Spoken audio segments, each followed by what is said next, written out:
माजी मंत्री आणि आमदार धनंजय मुंडे यांनी मुंडे समर्थक माजी आमदार आर.टी. देशमुख यांच्या निवासस्थानी भेट दिली।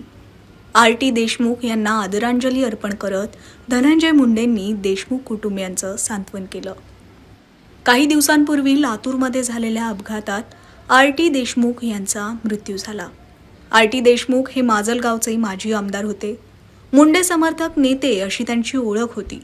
गोपीनाथ मुंडेंनंतर ते पंकजा मुंडे यांचे खंदे समर्थक मानले जायचे। पंकजा यांच्या दसरा मेळाव्याला ते कायम उपस्थित असत। मुंडे कुटुंबियांच्या अत्यंत जवळच्या आर.टी. देशमुखांचं ज्यावेळेस निधन झालं त्यावेळी धनंजय मुंडे मात्र विपश्यना केंद्रात होते।